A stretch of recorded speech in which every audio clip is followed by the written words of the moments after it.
Hi guys. Well, you're going to have to bear with me this morning because I'm feeling a little bit nauseous, and it's not because I ate too much curry last night, although I did eat too much curry last night, but that's another issue. No, the reason I'm feeling a little bit nauseous is because I spent a large part of the morning playing on PlayStation VR, and while I'm someone who doesn't tend to suffer with motion sickness, this did get to me in the end. It took a while, but it did get to me in the end. So anyway, let's get to it. What do I think of PlayStation VR? Well, first things first, I have to say that I actually bought this myself. There was no review copies sent to me or anything like that. This was my own personal purchase, so I've got no vested interest in bigging it up. The other thing to note is that I did a video prior to this, and I'll put a link in, where I asked if the PSVR was the next big thing or the next Kinect. And, well, to cut a long story short, my opinion, it's kind of changed a little bit since then, but I do think it's kind of somewhere in between, and I'll explain why.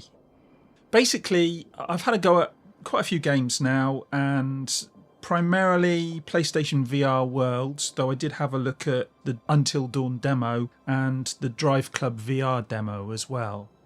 And I have to say, I found them quite immersive to varying degrees. I found some of the stuff in PlayStation VR was very good.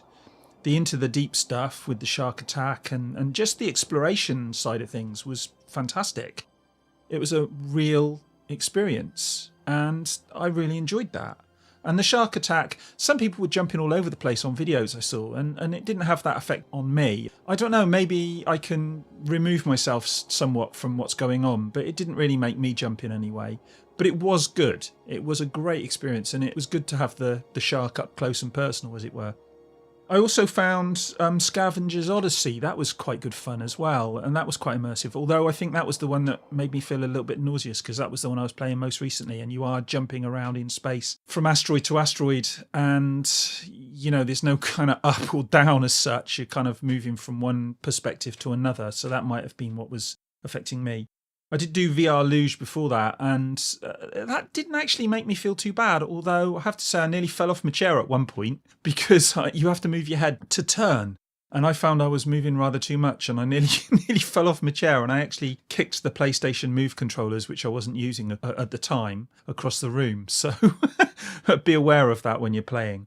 I did find that the Drive Club VR demo and also VR Luge, graphically, they weren't all that great. The looking at the cars in Drive Club was excellent, but when you come to the driving, graphically it's okay, but it's nothing to write home about, not compared to Drive Club itself or even the most recent Forza games. If you're playing those and then you go into Drive Club VR, you'll notice there's a big hit in terms of graphical performance. But then we were all expecting that, weren't we? It still is pretty immersive, and I have to say I was enjoying the driving, but bear in mind this is only the demo, and a lot of people have said this is the worst game for creating nausea, for having that motion sickness problem. I didn't experience that myself, but do be aware of it. The other thing that I have to address is the setting up of PlayStation VR, and it's a bloody nightmare. I mean, there's cables everywhere. You have to take an HDMI from the PlayStation to the PlayStation VR breakout box. And then from there, you have another HDMI going to your TV or your amp if you're using an amp. And then you have to have a USB from the PlayStation to the back of the breakout box. And then you have a cable running from the breakout box out to headphones and then also to the lead for the PlayStation VR itself. So if you're looking for a good time over Christmas with all your family round, be aware that there's going to be a lot of tripping over cables if you don't set it up carefully. So yeah, that was something that I wasn't quite expecting, but you can work around it. The actual VR headset itself is, I think a lot of people have said this, is very comfortable, and a lot of people said it's more comfortable than the Oculus or the HTC Vive, and I've not used either of those, so I can't compare. But it is pretty comfortable. The only issue I have is I do wear glasses, and they do press up against my nose a little bit, and also the enclosure that comes down over your nose, if you can hear me now, it sort of does that to you, and I find that I have to breathe through my mouth, so do be aware of that as well. But overall it's a very comfortable headset, and it doesn't kind of make your head want to nod forward or anything like that.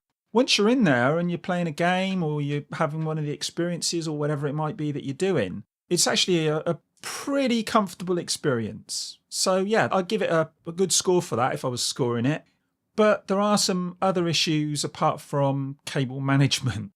And one of the things I found is my sofa's actually quite away from my TV. So the PlayStation camera was about, I suppose it was about 12 feet away, which is a bit too far really. And I didn't realise this when I was setting it up initially. And I kept getting out of range. And when I was turning around to look at things, when I was in the Explore the Deep or whatever, Into the Deep, when I was doing that, when I was turning my head, I was losing, well, it was going black. And then also I found I was getting an awful lot of drift.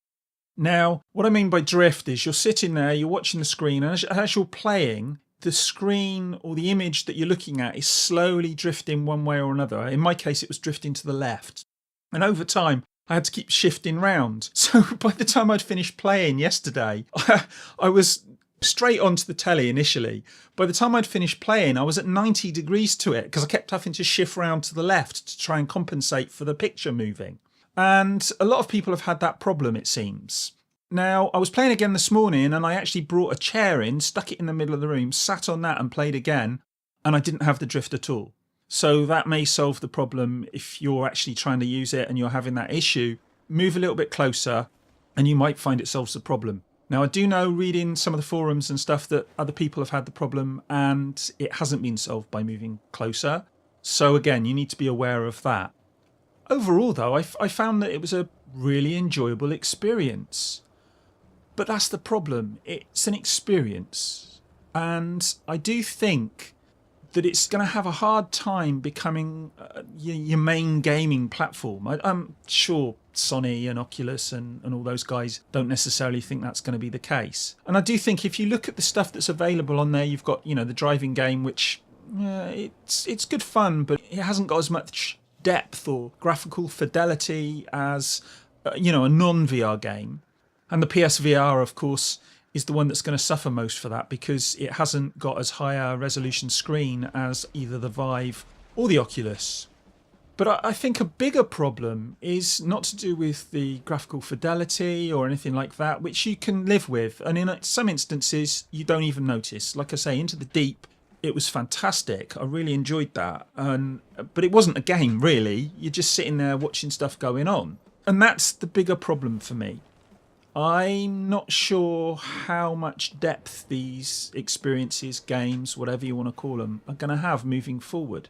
The best sort of demo for me was the Scavenger's Odyssey, because it proved to me that you could have something that was a real hands-on experience and was a real game. But I still have a problem wondering how you're going to flesh it out and make it something where you care about character and story development. I mean, obviously character, you've got the same issue that you have with first-person shooters, but there are games that manage to handle that. I'm just not sure that VR is going to be able to, especially as, like I say, you're not going to be able to sit there for 5 hours at a stretch playing it. Not unless you're going to have a sick bucket by the side of you. You're going to throw up every 10 minutes or so. Well, slightly less than that. And like I say, I'm not somebody who suffers with motion sickness generally, but I did get it after a prolonged period of play. So you do need to be aware of that. So what's my verdict then? Is it the next big thing? Or is it the next Kinect? Well, as I say, I do think it's somewhere in between, but I definitely don't think it's going to be the next big thing. I think it's probably going to be a bit like 3D television. And let's be honest, VR is very much like extremely good 3D. The ability to move your head and look around is terrific. It's a phenomenal experience. But it is like very, very good 3D. So I suppose what I'm saying is that it will be something that will permeate through more into our culture. It's going to be something that's going to be there. But I don't think it's going to replace your traditional style of gameplay. Not at all. I don't think it can.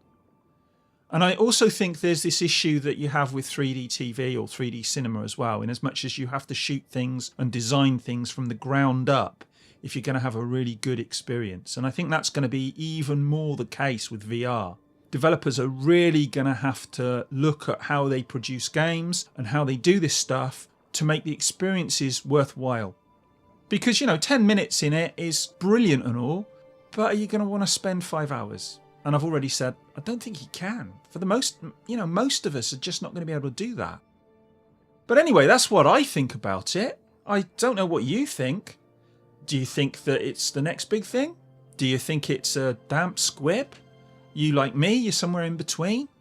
Come on here and let me know. And we can have a chat as usual. And in the meantime, as usual, I'm going to get myself another cup of tea. And I will speak to you guys again soon. Bye.